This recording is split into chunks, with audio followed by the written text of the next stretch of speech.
셋째 날, 무슨 권위로 이런 일을 하느냐? 예, 무슨 권위로 이런 일을 하느냐. 여기 보면 무슨 그림이 보이시나요?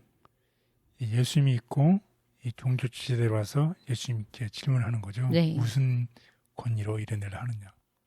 또 다른 그림을 보면 이번에는 예수님께서 이 종교 지도자들에게 질문하는 이야기가 있죠. 아, 그러네요. 그래서 한 번은 종교 지도자들이 예수님께 질문하고 또 한 번은 예수님께서 반대로 종교자들에게 질문하는, 서로가 질문을 주고받는 이런 이야기입니다.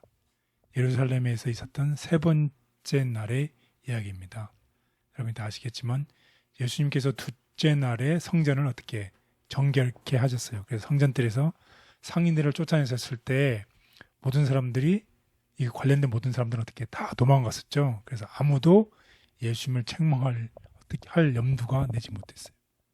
그런데 그 다음 날 그들이 다시 돌아와서 예수님의 권위에 대해서 공개적으로 비난하려고 했던 이야기입니다. 우리 한번 그 이야기를 다 같이 알아보도록 하겠습니다.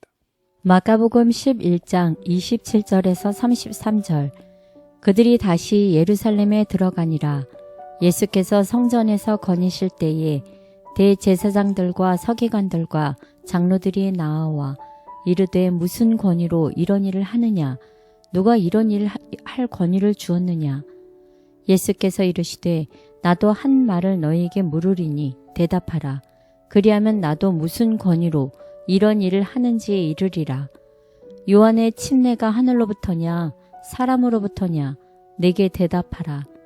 그들이 서로 의논하여 이르되 만일 하늘로부터라 하면 어찌하여 그를 믿지 아니하였느냐 할 것이니 그러면 사람으로부터라 할까 하였으나 모든 사람이 요한을 참 선지자로 여김으로 그들이 백성을 두려워하는지라.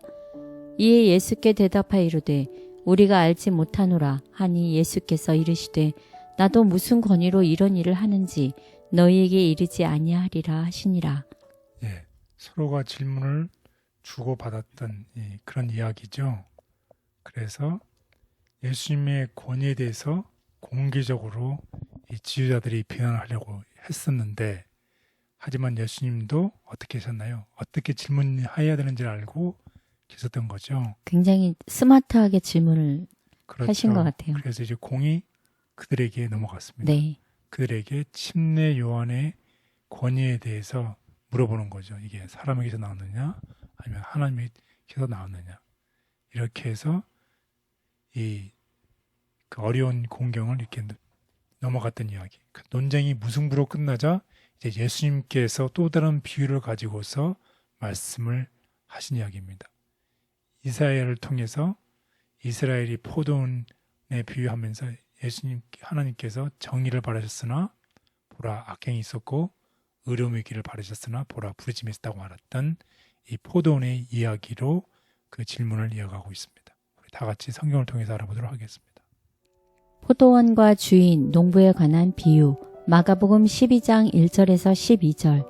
예수께서 비유로 그들에게 말씀하시되 한 사람이 포도원을 만들어 산 울타리로 두르고 집 짜는 틀을 만들고 망대를 지어서 농부들에게 새로 주고 타국에 갔더니 때가 이름에 농부들에게 포도원 소출 얼마를 받으려고 한 종을 보내니 그들이 종을 잡아 심히 때리고 거저 보내었거늘 다시 다른 종을 보내니 그의 머리에 상처를 내고 능욕하였거늘 또 다른 종을 보내니 그들이 그를 죽이고 또 그 외 많은 종들도 덜어는 때리고 덜어는 죽인지라.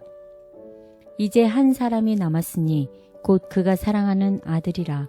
최후로 이를 보내며 이르되 내 아들은 존대하리라 하였더니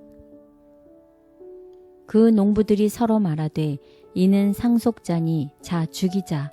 그러면 그 유산이 우리 것이 되리라 하고 이에 잡아 죽여 포도원 밖에 내던졌느니라. 포도원 주인이 어떻게 하겠느냐 와서 그 농부를 진멸하고 포도원을 다른 사람들에게 주리라.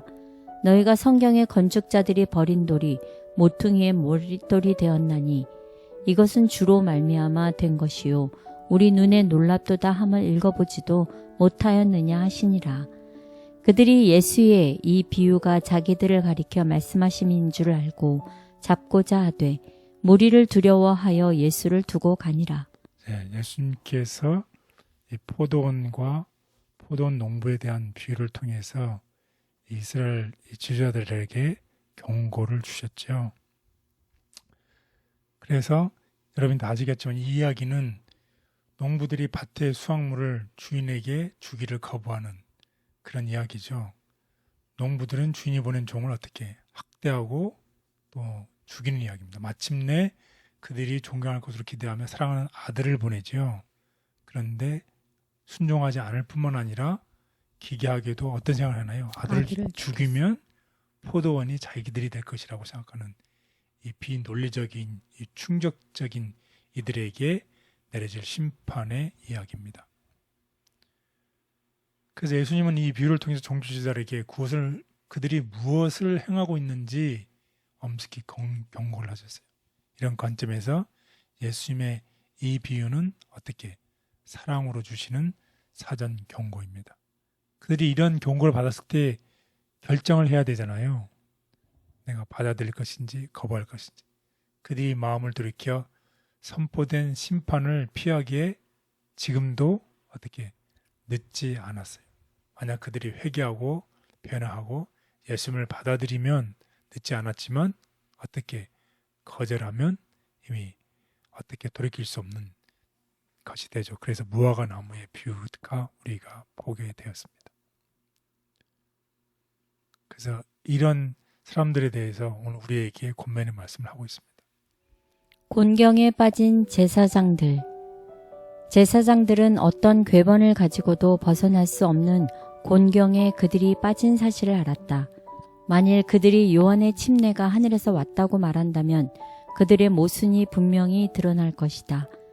만일 제사장들이 요한의 증언을 믿었다면 어떻게 그들이 그리스도께서 메시아 되심을 부인할 수 있겠는가? 만일 요한의 봉사가 사람에게서 왔다는 그들의 진정한 소신을 선언한다면 그들은 스스로 폭풍과 같은 분노를 자초할 것이었다. 그 이유는 백성이 요한을 선지자로 믿는 까닭이었다. 큰 관심을 가지고 군중은 결정을 기다렸다. 군중은 제사장들이 요한의 봉사를 받아들인다고 공언했던 것을 알고 있었으므로 요한이 하늘로부터 보내심을 받았다는 사실을 그들이 의심 없이 승인하리라고 기대하였다. 그러나 비밀리에 다 같이 협의한 후에 제사장들은 언지를 주지 않기로 결정하였다. 짐짓 알지 못함을 공언하면서 그들은 우리가 알지 못하노라 라고 말하였다. 그리스도께서는 나도 무슨 권세로 이런 일을 하는지 너희에게 이르지 아니하리라고 말씀하셨다. 그분은 종교 지도자들의 함정에 빠지지 않고 지혜롭게 반문하시며 가르침을 주셨다. 이는 사랑으로 주신 사전 경고이기에 듣고 돌이키는 자는 기회가 있었다. 사랑으로 경고하심. 모든 진리의 빛을 거절한 것, 모든 경고를 멸시하고 유의하지 않은 것, 온갖 정욕에 빠진 것, 하나님의 율법을 범한 것 등은 틀림없이 뿌린 대로 수확하게 될수이다. 하나님의 신은 완고하게 거절하는 죄인에게서 마침내 떠나신다. 그렇게 될 때 영혼의 악한 정욕을 제어할 능력이 없어지고 예루살렘의 멸망은 하나님께서 주시는 거룩한 은혜를 소홀히 여기고 하나님의 자비의 호소를 거스르는 모든 사람들에 대한 두렵고도 엄숙한 경고이다. 영원을 바라보며 묵묵히 충성하기를 원합니다. 눈앞에 이익에 빠지지 않게 마음을 지켜주시며 사람의 지혜와 방법보다 당신의 뜻과 원칙을 따를 수 있도록 은혜를 주옵소서. 주님의 높은 뜻과 지혜를 날마다 묵상하며 순종하게 하옵소서. 예수님의 이름으로 기도드렸습니다. 아멘.